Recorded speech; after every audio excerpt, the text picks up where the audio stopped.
Hey everyone, it is Sean and Dave here from Saturday Morning Cartoons. We want to thank the following people for going to patreon.com/Saturday Morning Cartoons and supporting our show. So a huge thank you to Derek Haynes, Dr. Jason Woods, Jamal Newman, Melanie Harker, Allison Keene, the one and only Sean Paul Ellis, and the amazing Dave Trumbore. Oh, thank you so much. Now, it might sound kind of weird that we are thanking some familiar people and ourselves in this list, but we want to let you listeners out there know that we are not just asking you to support us through Patreon. We are actually putting our hard-earned dollars into the show as well. So we just want to say thank you to those who have supported, and for anyone who can't but would like to help out the show in some way, feel free to share our Patreon page within your social media circles. It would really help a lot. So thank you guys. We appreciate you going to patreon.com/Saturday Morning Cartoons to sponsor and support our podcast. And now, on with the show.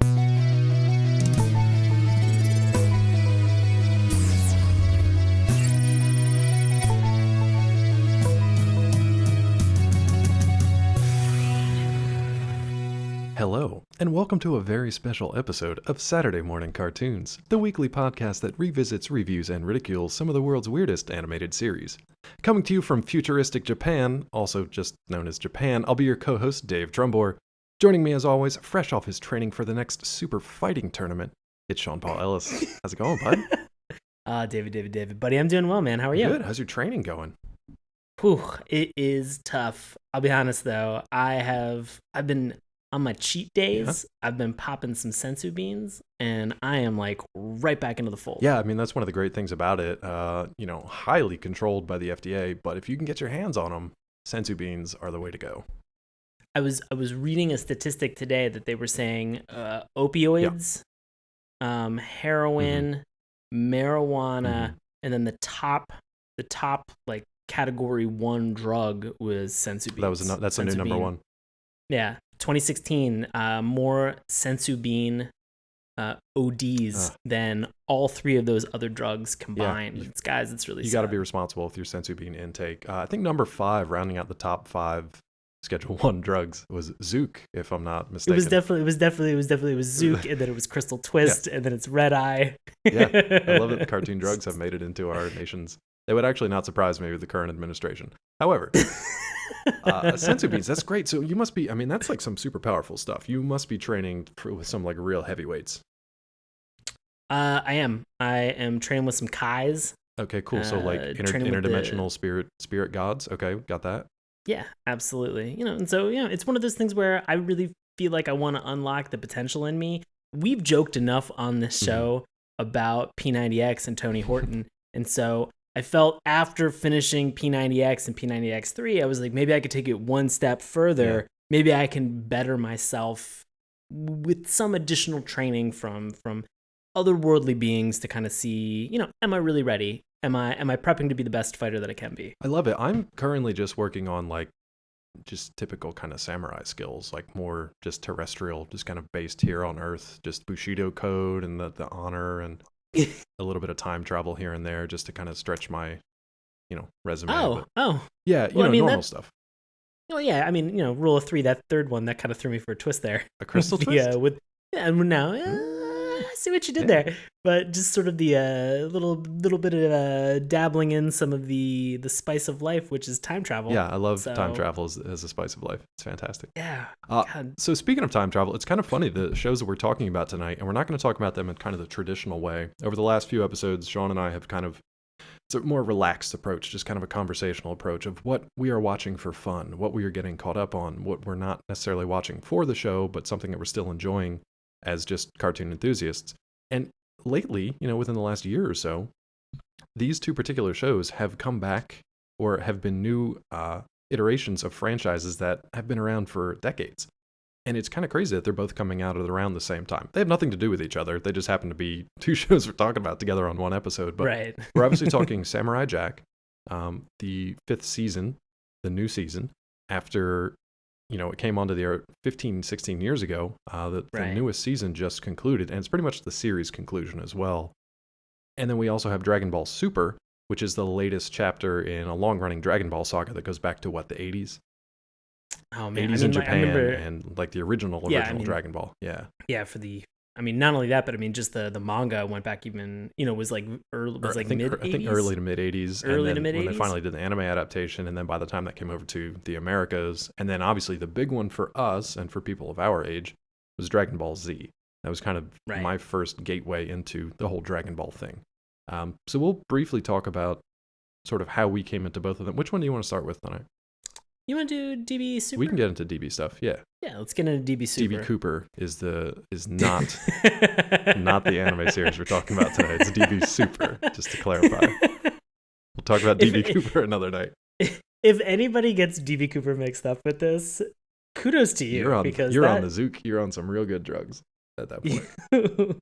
How many? I mean, because he's a voice actor, correct? DB Cooper? DB Cooper. I don't think DB Cooper is a voice actor. I'll leave that up to the Googlers out there. Fair enough. We'll put that together. All right. Let's talk about Dragon Ball just in general then. Did you ever watch the original or read the original manga at all? Just Dragon Ball, Dragon Ball. I think I went back years afterwards and checked out the original Dragon Ball manga and had watched a little bit of the anime. Yeah. But I did not really get into Dragon Ball and specifically, as you had mentioned, DBZ until you and I were actually both at Pitt. Oh, interesting. And because that was the first opportunity that I had available to be able to watch Cartoon Network. I forgot. And so the second that was on, it became sort of one of those rituals where, after classes or whatever I was doing, I think it came on around like maybe 4 or 4:30. Yeah, it was like the Toonami thing. Yeah. Right. And so I would end up coming back to my residence hall, like sitting down and just kind of like watching Dragon Ball Z. I was 19, 20 years old, I guess, at this point. And so it was something where I had never watched, I'd never really had access to anything like this, except for maybe every once in a while, I could get, because I worked at a Blockbuster Video, bragging. I worked. These are all very old statements that I'm making. I worked at a Blockbuster and I used to watch Dragon Ball Z on Toonami. Yeah. And I didn't have Cartoon Network access until I was 20 years old. Exactly. Yeah. So I had very limited access to it. And when I did finally get it, it was something where I think it was right in the middle of it was the beginning of the Frieza saga. Okay. And so, that's a great place to come in. I mean, it's crazy because you're just like, wow, who are these freaks and what is going on? But yeah. And so it really did drop me kind of like right in, and I was extremely excited. All the different characters, Ginyu Force, everybody. But it did that Toonami thing where it would get up to a certain point and then it would reset the episode. So if I was watching from like episode 30 to episode maybe 60, once it would supposed to roll over to 61, it would just go back to 30 to allow them to continue to do dubs. Yeah. And so I had to wait another 30 episodes, and hopefully, fingers crossed, by the time it got back there, we would roll over to 61 instead of resetting all the way back. It was frustrating for sure. Yeah. Yeah, sometimes it really felt kind of like a cartoon Groundhog's Day for me, because I would sort of watch a bunch of these episodes over and over and over again with the hope or the thought of, man, I really hope tomorrow is the episode that I'm excited about. And if it wasn't, there might have been maybe a month or 2 months where I would kind of distance myself and be like, I got to lay off the DBZ for a while. Yeah, but it was frustrating because you'd be getting into it. There was great story to it. You obviously love the characters, some fantastic action to it. But you'd get to a point where you're like, your hero, obviously talking about Goku, who's been the hero from Dragon Ball all the way up through Dragon Ball Super and all of his crazy evolutions along that series. You'd get to the point where you're watching him pretty much at his lowest, where you think he's just about dead. And then that something awesome is coming in the next episode. And then they roll back to when Gohan is still a little kid and he's crying and he's getting trained in the wilderness. And you're just like, son of a bitch. I just want to see the next episode. Very frustrating. I think the challenge that I've had now is that I've sort of kind of what we've talked about in this past month is sort of, what have we been watching and what have we been catching up on? And so I want to say maybe a year ago, somebody introduced me to, and I know that this isn't the first time I've mentioned it, Dragon Ball Z Abridged. Yes. Or Dragon Ball Abridged. Not uncut. It's kind of well, they did DBZ Kai for a while on, it was a recut on Saturday morning cartoons when they still had those. That was within the last few years before they cut all that stuff off. But I think it's kind of abridged, similar.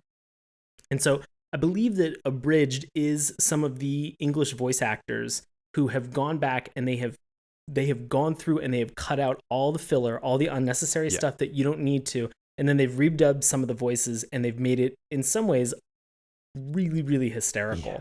And so they've introduced like all the times that like a running counter of all the times that Krillin has died or he's been a little bitch.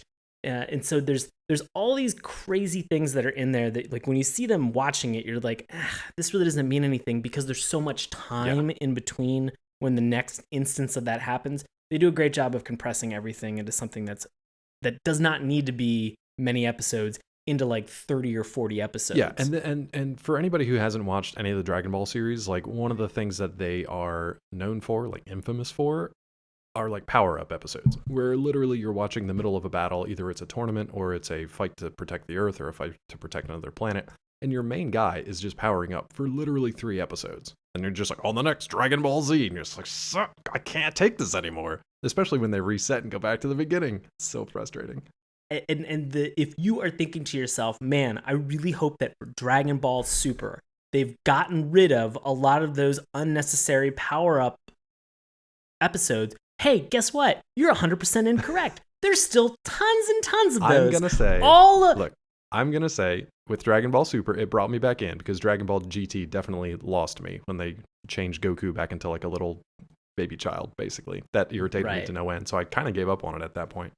For Dragon Ball Super, I came back in, and I really feel like they addressed a lot of the concerns that fans have had from previous chapters of this, and that they've kind of given people a reason to watch. I mean, that's cool. I want to say, as somebody who really loved all of DBZ, and then, like you said, I kind of fell out of the loop with GT. Yeah. My whole idea right now of watching Super again is all of the pain points that I had from DBZ is now in the year 2017. It's as if, and I don't know, this reference is going to lose a lot of people, but for my job, I have to use this antiquated instant messaging tool that's called Microsoft Lync. It's LYNC. Of course it is. And if you were thinking in the year 2017, I wish I had a chat program, an instant message chat program with all the same problems in terms of ping, latency, and how the actual software works that I had with AOL Instant Messenger back in 1998. But now in 2017, you would be like, oh man, I should just use Microsoft Lync because it's a garbage piece of software.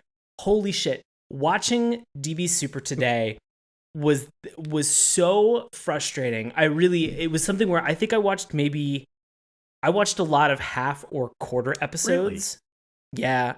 There was very little in it that I found to be very interesting because and Dave, I think you understand this as well. Like, this show is so cookie cutter in terms of what happens. It's somebody with more power shows up. They fight that person and they train, and there's a lot of montage where maybe they learn a new technique that they can use against them. There's a couple smaller battles in between, but then there's a final battle towards the end where it's either Goku, where it's either Son Goku who's taking them on and destroying them, or it's Son Goku being a terrible fucking father and throwing his son. He's a terrible dad. He's the worst dad. I mean, he's the worst fucking dad. If you watch it from the viewpoint of just like a really strong dad beating the shit out of his kid, like it's really rough to watch. But I don't watch it from that viewpoint. I'll say this. Well, go ahead. Finish your point, and then I got a couple selling points, hopefully. Sure. So just at the very end of this, it like, they beat this big bad guy, and then all of a sudden they're just like, guys, we should do a tournament. And then that's a tournament that goes on for 30 fucking episodes. It's the next arc. Yeah. And there's no consequence to it. It's not that's where remember that point, and I'll come back around to it. Right. Well, I mean, in this, they're going to be like, oh, well, you have to fight the son of Frieza, or you have to fight really mean Winnie the Pooh. And so he was my favorite character from this arc. Oh, was he really? No, mean Winnie the Pooh. Mean Winnie the Pooh. He was in like 3 episodes. No, I know, I'm just joking. I just like that. It was so... There's literally... Look, I love that DBZ or DB Super exists because there is a planet of furries. And if for no other reason, I love that happens and that exists. That's amazing. What the fuck? There's a universe of furries. It's crazy. So I'll say this. Going back to DBZ, one of my all-time favorite like TV moments was getting to see Goku's... This is the nerdiest thing in the world. I don't care. Was getting to see Goku's first transformation into Super Saiyan on screen, live, not actually live, but live for me, to to see him go up against Frieza as Super Saiyan. But to see that transformation happen on screen, like I lost it as a little kid. Like my face was maybe 2 inches from the screen. And to watch his hair, it sounds so stupid, but just to watch his hair just go from like the black to blonde and watch his eyes go from brown, black to blue and just watch that switch into like the more pure Aryan race, which is, I'm assuming, what they were going for. Whoa, wait, what? Huh? We're going to edit that out because that was clearly a joke. It was weird going back to that. But I love the fact that he went to like the Super Saiyan mode, and that blew my mind when I was a kid. Now, in DB Super, it's ridiculous. There is Super Saiyan Rose. Have you met them? Yeah, I watched that. Watched Rose? Super Saiyan, named after a bottle of wine. Super Saiyan Rose. It's him. But let's be very clear here. It's Gohan versus Black Gohan. No, it's Goku. Versus it's Goku Black versus Goku. Black Goku. But not Black black. Goku He's not then black. He's just right, but he's wearing it's black. it's like negative Goku kind of thing. Okay. Yeah. But like negative Goku is then like, you want to see something even prettier, and he turns into Super Saiyan Rose, and you're just like, you're a bottle of wine, bitch. you're like fuck you're barely you. a bottle of wine even. You're essentially like Super Saiyan Summer Shandy. Like it's just it's not impressive. Super Saiyan Lining Yeah, Kugel? Super Saiyan Lining Kugel. Super Saiyan fruit cooler. What are those fruity? Oh, like a Radler? I don't know what a Radler is. It's a German style shandy. Yeah, I have no idea. But that fits with the Okay. Super Saiyan aesthetic. But no, I love that they've come up with a way. They were like, in the 90s, we knew how to turn black hair blonde. Now we know how to use computer generation to make hair like look like a flame. So there's Super Saiyan God, where he's basically got like crazy blue looking hair. Yeah. And I like it. Honestly, I like the transformation. I like the original way that he got there. And I like when they go to that level. And it's him, and then Vegeta learns it. Yeah. When he fights Beerus. And I'll talk about that in a Beerus- second too. Okay, cool. And then the Super Saiyan Rose was just ridiculous. There are funny things like that where it's kind of like if you take it really seriously, you kind of miss out on the joke. But when you realize that like Kakarot, Vegeta, Nappa, Raditz, all these names are names for vegetables in Japan. So it's kind of like the underlying thing is there's a lot of humor going on. They don't take it very seriously, but fans take it uber seriously. So it's kind of a weird juxtaposition. Anyway, like you were talking about for the supercuts of cutting out all the extraneous crap. If you want to get caught up on Dragon Ball Super, but you don't want to watch 60, 65 episodes of a lot of kind of filler, and there's important story stuff that happens in those episodes, but the same exact stuff is covered in 2 of the movies, right? So if you watch Dragon Ball Super or Dragon Ball Battle of Gods, and then you watch Dragon Ball Resurrection F, you will see essentially a condensed version of both of those first 2 arcs from Dragon Ball Super. I will say this though. Yes, there is currently a tournament going on. Of course there is. That's the current arc that we're in. I like it, and I'll tell you why. Yes, it is a tournament. I do like watching the show for the tournaments because you get to see everybody fight, and there's not necessarily any stakes. It feels just more fun to watch that stuff. You get to watch them train, you get to watch them interact, you get to see new characters come in, like, I don't know, a planet of furries from another universe. And they're doing some fun stuff with that. But what I really like what they're doing with the new one is there are some stakes. So essentially this like creation god is putting on this tournament and then saying whichever universe wins will survive, but the other ones will all be erased from existence. Wow. Yeah. Okay. So it's kind of messed up, but at the same time, it's like, oh, there are actual stakes because they're erasing entire universes from existence at this point. So it's not just Beerus, god of destruction, who can destroy a couple planets here or there whenever he wants to. It's the gods above him who wipe out all existence for universes within the multiverse. So we're trying to not make that be us. And in order to do that, Goku has to go and round up like the 10 strongest fighters he can find on Earth. So it gives him a chance to revisit the Android saga when he goes to Krillin, believe it or not. He gives Krillin a chance to like show what he's been up to for the last 15 years. He goes to Android 17 and 18, I think, or maybe it's 16 and 17. I think it's 16 and 17 because in the original DBZ, the Cell Saga, he did not have a chance to go up against Android, the male Android. 18. Well, there was one that was like wasn't it 18 was like the big guy with a mohawk, I think. Okay. There was like a big guy with weird armor and a red mohawk, and then there were 16 and 17 who were like brother and sister. Right. Long story short, they're essentially kind of just like super strong humans-ish now. There was a chance for Goku to go up against 17, which was pretty cool.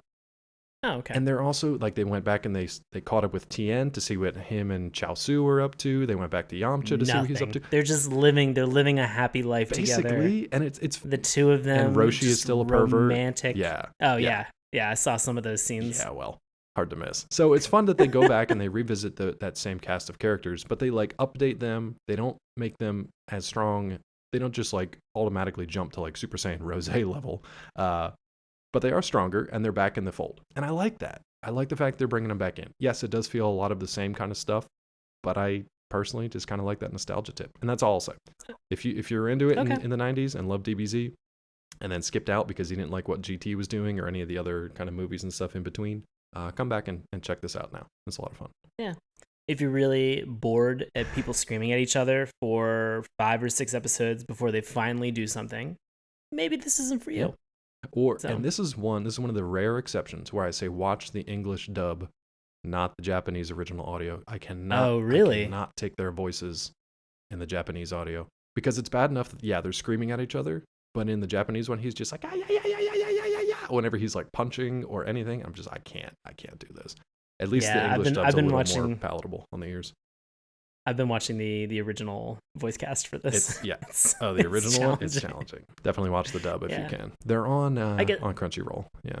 Yeah, I'm watching them on Crunchyroll right now too. It's funny just because I think that the entire voice cast, the English voice cast, became so ingrained in my brain after having watched so much of the stuff on Cartoon Network, around 99, 2000. And kind of moving forward, that it's those voices are sort of ingrained. It's very hard for me to get out of that mindset and watch the actual original Japanese voice language cast, tough. Which they do a great job, but I guess I just identify with those other voices more. Yeah, and the only bad thing about watching the dub is that it's behind. So like if you're gonna watch it on Cartoon Network, I don't even know how many episodes behind, but they're gonna be behind the simulcast for the Japanese audio on Crunchyroll. But that's just part of it. I like just keeping up with the story, so it's a sacrifice I'm willing to make. Oh yeah. But speaking of Japanese stuff, speaking of Japanese stuff and sacrifice and Bushido Code, what about Samurai Jack? What are your memories of the original series, Genndy Tartakovsky's Samurai Jack back in the early 2000s? So I love pretty much anything that Genndy has put out. And so I remember watching the first episode again on Cartoon Network of Samurai Jack when it originally aired because I was in college and I had access to Cartoon Network. Do you remember if you watched like the test? They did like a mini movie test thing. It was sort of like test animation, like maybe an hour-long movie. And then later it went to like a regular series. I mean, I have a feeling that I did. I mean, that was like back during a time where like I was watching a lot of stuff that was on Cartoon Network. I still remember watching the first night of Adult Swim where Aqua Teen Hunger Force was out. So I feel like it was a time where a lot of that was definitely in the realm of possibilities. I don't remember specifically. I don't either. But I just in doing basic research for it, I was like, oh, I didn't realize that there was like a pilot like short movie thing, and I can't remember if I watched that or the first just series. Yeah. I mean, I definitely remember them making this like a big event, And then I remember watching a lot of Genndy's Clone Wars, Star Wars Clone Wars, that we haven't had a chance to talk about yet. And we have another Star Wars coming out at the end of the year, so maybe we've talked about Clone Wars, haven't we? Oh, not his. Correct. We haven't talked about it. Correct. Yeah, we have not talked about his or Dexter's Laboratory. We didn't get to talk about that either. Yeah, exactly. And there's actually there's a Hotel Transylvania animated series coming to, I believe, Disney XD. It might be Disney Channel. That's coming up later this year. Yeah, and that's another one from him. Great. He's done the feature film directing for those as well. So yeah, big name in animation, but the great thing about him was he's always kind of very independent, but also kind of doing things through the studio system like the best way that he can, just trying to make the budget stuff work and just grinding away at stuff. And yeah, a real kind of blue collar animator guy. Yeah.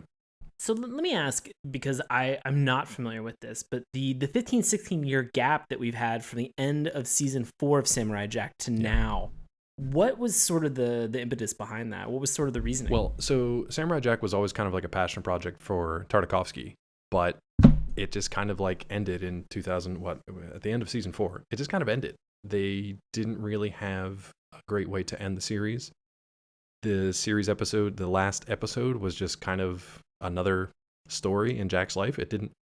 Let's back up a second. So for people who are not familiar with Samurai Jack, essentially the story, which they tell you at the beginning of every episode, Right. is that Jack is obviously a samurai who has a magical sword, which is pretty much the only thing that can kill this demon of darkness named Aku. Aku, played by the late Mako, or Mako. I think Mako. I think it's Mako. Incredible voice actor. Did a lot of voices in Avatar as well. Avatar: The Last Airbender. Died a few years back, and his voice has been replicated pretty well in the new season. I want to say, like, I don't have his name off the top of my head, so I don't want to say the wrong name. But anyway, back to the story. So Samurai Jack has to defeat Aku. Aku, facing defeat, opts to use a time portal and send Jack 50 years into the future during a time when Aku's power and influence has already corrupted pretty much all of existence. So he is much stronger in the future, and he plops Jack down 50 years from that point to essentially wait until Aku is stronger, and then he can kill him through any number of ways, whether it's by sending assassins after him or sending his own minions after him or just being stronger and kind of squashing him like a bug in a place that he's not familiar with. That was the original series. And for 4 seasons, we watched Jack come into contact with a number of crazy characters. I can't even begin to get into like the crazy variety or just kind of silly versus really awesome characters that he comes into contact with, but he makes a lot of these friendships and enemies along the way, but he never got to face off against Aku again. Not in any meaningful way.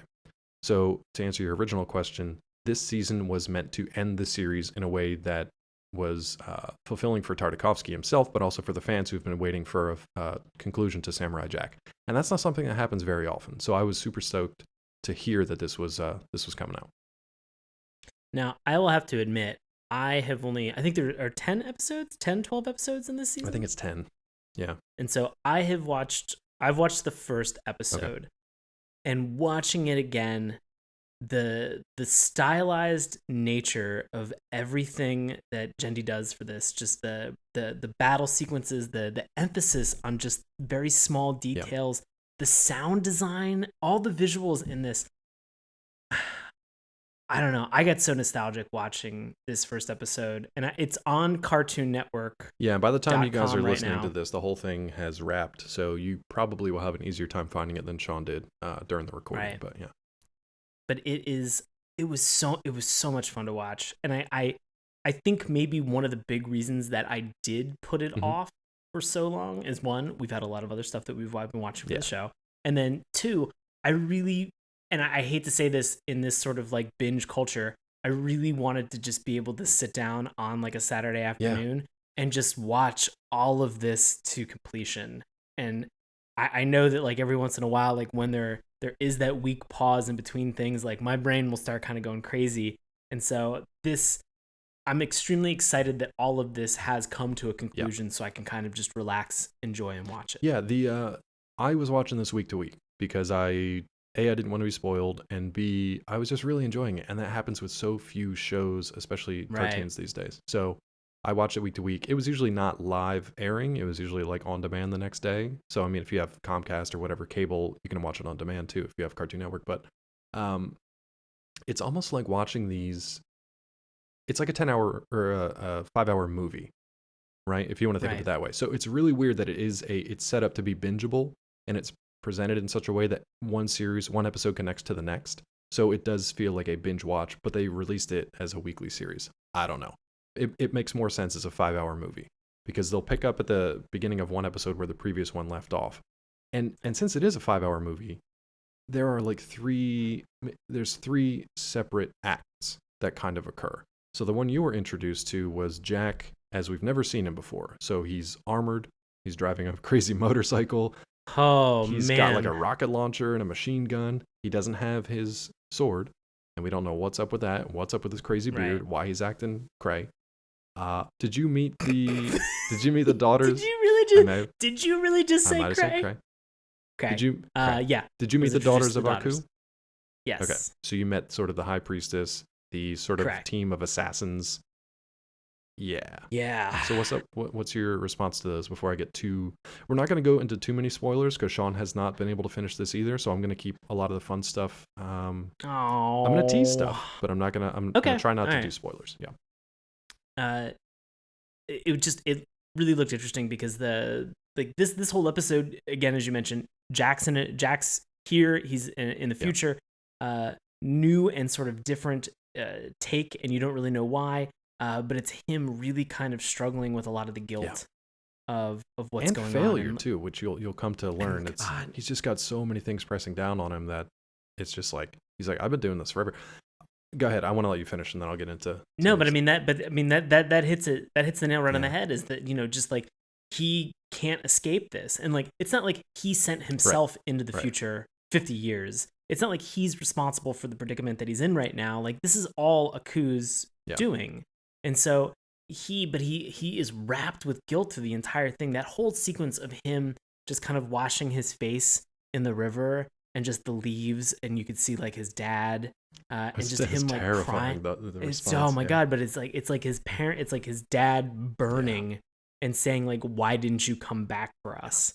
Like why didn't you save us?" And it's like there was no way for him to be able to do that. It was impossible. So a couple things to mention there. One, Phil LaMarr coming back to do the voice.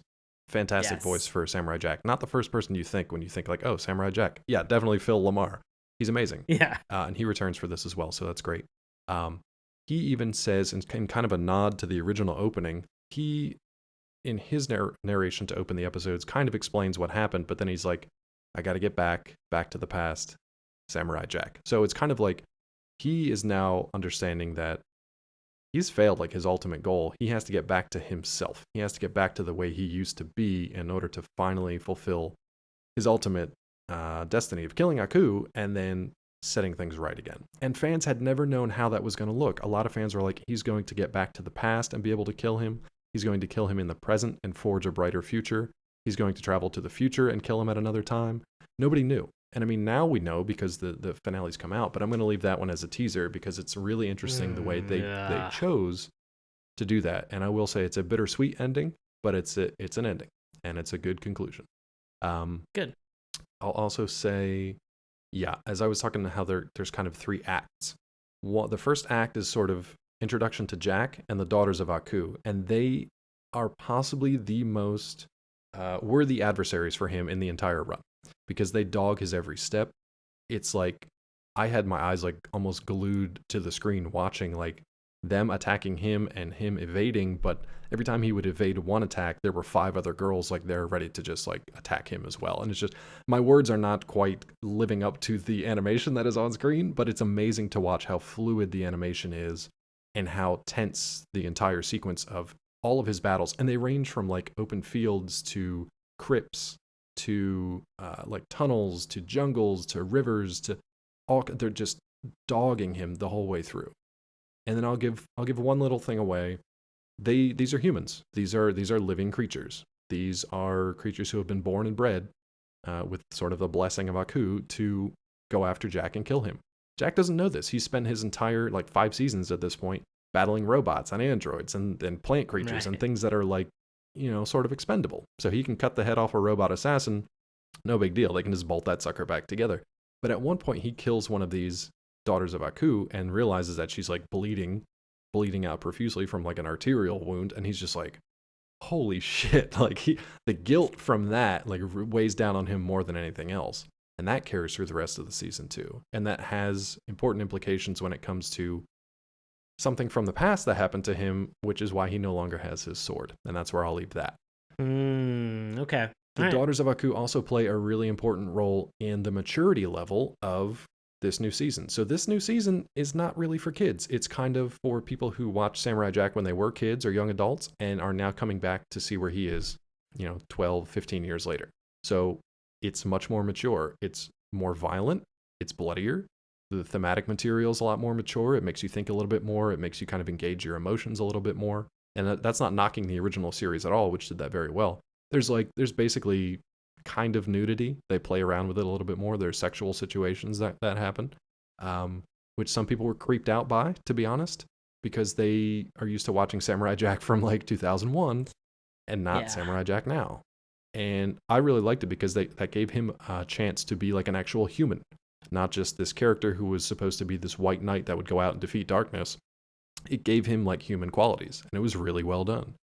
And Great. that plays into the third act where we get a final confrontation. And I won't say what happens because it's definitely worth a watch. But it's a tough one. If you've been with Jack over the course of 15 years, 16 years, and you see this final episode, you're going to have some tough moments, but it's definitely worth a watch. All right. Yeah. Man. That's good stuff. I'm excited. I'm excited now that it's concluded and now that it's accessible to really kind of dig down into this. The only warning I would say is don't Google Ashi, A-S-H-I. Don't Google Ashi, because I've already spoiled that for myself. Well, not even just because of spoilers, but because in the middle of this, I was just like, what was that one thing with Ashi? And I Googled it, and I was just like, the fan artists, the deviant artists out there have been having a good time with Ashi. I was just like, okay. I feel not great about this. So clear browser history. So after I saved a bunch of files to a private folder, we're all good.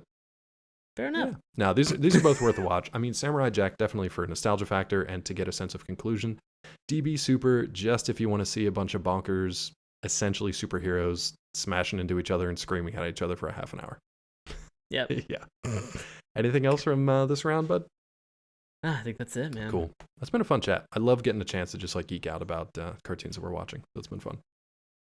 Well, it's extremely exciting just because I can't wait to actually sit down and kind of watch some more of these. So this is absolutely good. So what do you have going on in the next couple of weeks for our folks out there in listener land? Guys, as always, I perform live improv comedy in Washington, D.C. with a group called Nox. That's N-O-X ! You can find tickets and showtimes at Washington Improv Theater, which is at witdc.org. And I'm on Instagram and Twitter at Sean Paul Ellis. Dave, what are you up to? You can find me on Twitter at Dr. ClawMD. You can also find me on Collider.com, Nerdist.com, and DaveTrumbore.com. If you're interested in finding out more about this here show, you can head on over to our Patreon page. We'd be ever so glad if you did. Patreon.com/Saturday Morning Cartoons. Remember, it's morning with a U, like in Super or Samurai Jack. Stretching it. You can also head on over to our website, SaturdayMorningCartoons.com. Check out Twitter at MorningTunes. Take a look at Sean's handiwork on our Instagram page. Keep the conversation going on Facebook. And listen to our free audio podcast each and every week through YouTube, iTunes, Stitcher, and Google Play. And as always, if you want to talk Samurai Jack, Dragon Ball Super, I almost combined those two titles, which would have been weird. If you want to talk about anything at all, send us an email, SaturdayMorningCartoons@gmail.com. That's going to wrap it up for this week. Next week, we've got a fun episode for you. At least it's fun for me because I get to talk about one of my own pseudo-original ideas for a half an hour. Okay, cool. Do you want to tease any more than that? Yeah. Let's talk about it. We're going to be doing some fan casting. A little half fanfic, half fan casting. We're essentially taking ideas that we may have covered on this show before, that we may not have but would like to, and we're seeing how they could be kind of repurposed as either reboots, new series, possibly live-action movies, and we're going to bring a couple of ideas to you guys and float them out there, in case any Hollywood producers are listening. And if you are, remember, that's Dave, that's D-A-V-E, Trumbore, T-R-U-M-B-O-R-E. He's got a U, like, Dragon Ball Super. Like Super.